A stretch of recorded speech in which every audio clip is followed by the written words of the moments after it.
একবার একটা বাঘের গলায় একটা হাড় ফুটে গেল।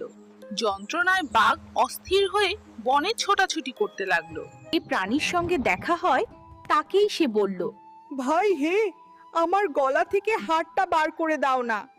অবশেষে বাঘ একটা বকের কাছে গিয়ে বলল, তুমি যদি আমার গলা থেকে হাড়টা বের করে দাও তবে তোমায় পুরস্কার দেব। পুরস্কারের লোভে বক রাজি হলো।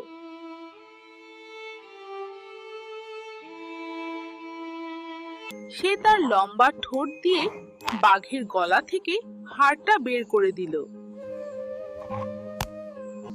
বক তখন বাঘের কাছে পুরস্কার চাইলো। বাঘ রেগে বলল, বাঘের মুখের মধ্যে মাথাটা ঢুকিয়ে আবার যে তা ফিরে পেয়েছিস, সে তো যথেষ্ট পুরস্কার। বেচারা বক কেঁদে উড়ে গেল আর বাঘ অহংকারে চলে গেল বনের গভীরে।